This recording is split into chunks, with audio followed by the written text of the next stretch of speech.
అందరికీ shalom. Happy Purim. Happy పూరిము పండుగ అంటే శోధనపై విజయము. పూరిము అంటే కేవలం పండుగ మాత్రమే కాదు, ఇది విజయం, శోధనలపై విజయము. శత్రువు యొక్క ఆలోచనలన్నీ రివర్స్ అయిపోయాయి. శత్రువు యూదులను అంతం చేయడానికి వేసినటువంటి ప్రతి ఆలోచన, ప్రతి ప్రణాళిక సమస్తము కూడా తారుమారు చేయబడ్డాయి. ఎస్తేరు గ్రంథము 9వ అధ్యాయం 1వ వచనంలో మనం చూసినప్పుడు, రాజు చేసిన తీర్మానమును చట్టమును నెరవేరు కాలము వచ్చినప్పుడు ఆదారు అను 12వ నెల 13వ దినమున యూదులను జయింపగలుగుదుమని వారి పగవారు నిశ్చయించుకొనిన దినముననే యూదులు తమ పగవారి మీద అధికారము నొందినట్లు అగ్గుపడెను. యూదులను ఏ విధంగా అంతం చేయాలనుకున్నారో, ఎలా చేయాలనుకున్నారో అదంతా కూడా వారికి రివర్స్ అయింది. యూదుల శత్రువులు ఓడిపోయారు, యూదులు విజయం సాధించారు. యూదులకు శోధన రావడము నిజమే. ఈ పూరిము పండగకు ముందు వారు చాలా శోధన అనుభవించారు. ఆదారు మాసము 13, 14 తేదీల్లో యూదులందరూ చంపబడాలి అనేటువంటి ఒక శాసనము వారు విన్నారు. విన్న తర్వాత వారు ఎంతో దుఃఖించారు, ఎంతో భయపడ్డారు. అలాగే మనందరి జీవితాల్లో కూడా శోధనలు, కష్టాలు మన ముందు కనబడతా ఉంటాయి. అవి కొన్ని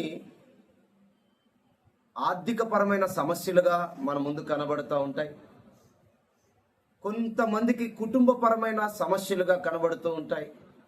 ఇలా రకరకాలైనటువంటి శోధనలు, బాధలు మనిషి జీవితంలో ఎదురవుతూ ఉంటాయి. శోధనలు కేవలము శిక్ష కోసం కాదండి.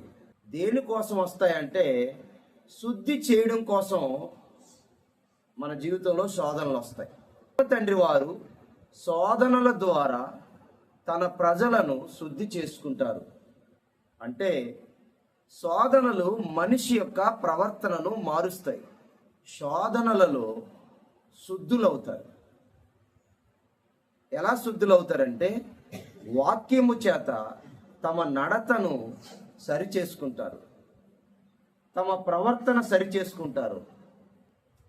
అందుకనే ఎలోహిం వారు అన్నారు, దుష్టులు మరణము నొందుట నాకేమాత్రము సంతోషము కాదు, వారు తమ ప్రవర్తన దిద్దుకొని బ్రతుకుటయే నాకు సంతోషము అన్నారు.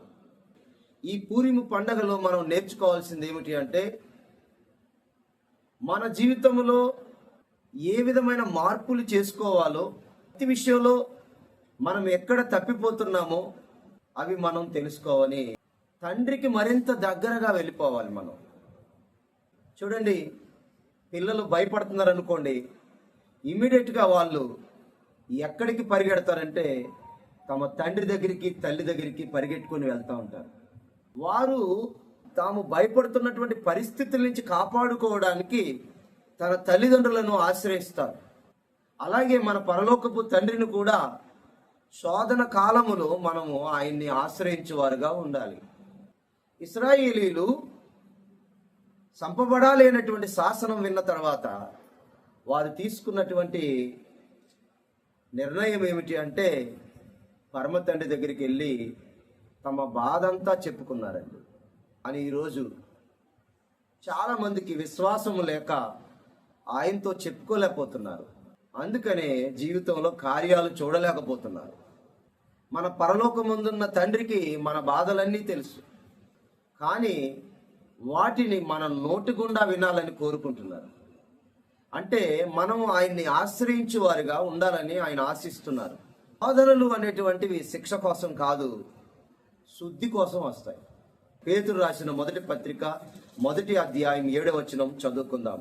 నశించిపోవు సువర్ణము నశించిపోవు సువర్ణము అగ్ని పరీక్ష వలన అగ్ని పరీక్ష వలన శుద్ధపరచబడుచున్నది కదా, శుద్ధపరచబడుచున్నది కదా, దానికంటే అమూల్యమైన విశ్వాసము మీ విశ్వాసము ఈ శోధనల చేత ఈ శోధనల చేత పరీక్షకు నిలిచినదే. పరీక్షకు నిలిచినదై విశ్వాససేవాడు యెషువా మెస్సయ్య వారు ప్రత్యక్షమైనప్పుడు మీకు మెప్పును మహిమయు ఘనతయు కలుగుటకు కారణమగును.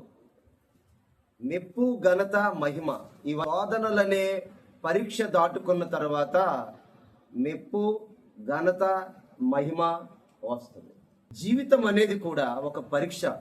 ఇది మనం అర్థం చేసుకోవాలి.